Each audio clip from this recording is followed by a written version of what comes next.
Sejumlah pedagang di Pasar Cimol Gedebage mengeluhkan adanya kebijakan larangan impor pakaian bekas yang digaungkan oleh pemerintah. Mereka mengaku resah karena kebijakan ini berpengaruh langsung terhadap sumber penghasilan sehari-hari. Salah satu pedagang pakaian bekas, Rusdianto, mengatakan dampak dari kebijakan tersebut sudah terasa dari menurunnya jumlah pembeli yang datang. Akibatnya, omset penjualan pun terjun bebas hingga 70%. Dari rata-rata Rp700.000 menjadi Rp200.000 per hari. Pria yang sudah berjualan pakaian bekas sejak 1997 ini berharap pemerintah bisa mengkaji ulang larangan impor pakaian bekas.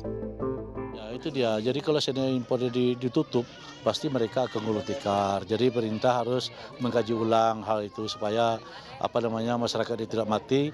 Kalaupun seandainya dialihkan ke dalam hasil karya lokal, UMKM, jadi jangan secara spontanitas, harus disiapin dulu lebih matang supaya masyarakat ini tidak menganggur, tidak mati kelaparan.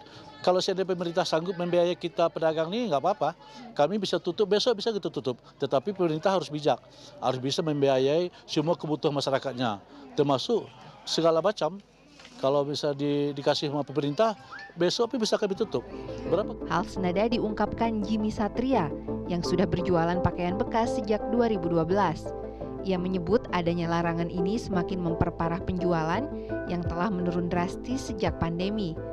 Solusi beralih menjual produk lokal dikatakan Jimmy tidaklah mudah dilakukan. Omsetnya udah menurun 80% sih Kak ini. Udah 80%. Iya, adanya berita ini gitu. Oh iya, lumayan atau Kak? Lumayan. Rata-rata berapa biasanya sekarang batik dapatnya kira-kira? Kadang penglaris, kadang enggak Kak. Untuk saat ini, kadang kan dulu kita ngandelinnya Sabtu Minggu kan, kayak sekarang ini Sabtu Minggu.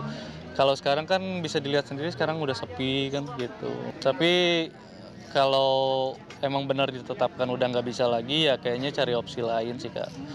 Kalau nggak buka barang lokal mungkin ya untuk bikin produk sendiri ya gitu. Tapi kan harus nyari modal lagi gitu. Agak berat juga ya. Betul Kak. Kalau sekarang stok masih aman nggak? Sekarang stok nggak ada sama sekali, malahan sekarang ngabisin barang yang masih ada aja gitu. Tak hanya pedagang, sejumlah pembeli baju thrifting juga mengaku keberatan dengan kebijakan ini. Pasalnya, produk thrifting menjadi alternatif untuk mendapatkan pakaian berkualitas dengan harga terjangkau. Karena di sini variasinya banyak sih, terus harganya murah-murah banget, dapat kualitas yang bagus. Terus emang saya sendiri suka sama hal-hal yang berbau vintage jadul gitu. Jadi saya juga menghindari ini juga sih, fast fashion. Keberatan sih, soalnya kan ini juga kan bisa dijadiin lapang pekerjaannya buat orang-orang di sini. Banyak orang-orang cari kerja dari sini juga. Sebenarnya kalau ada aturan itu agak, ya dari kitanya juga agak sedikit dirugikan.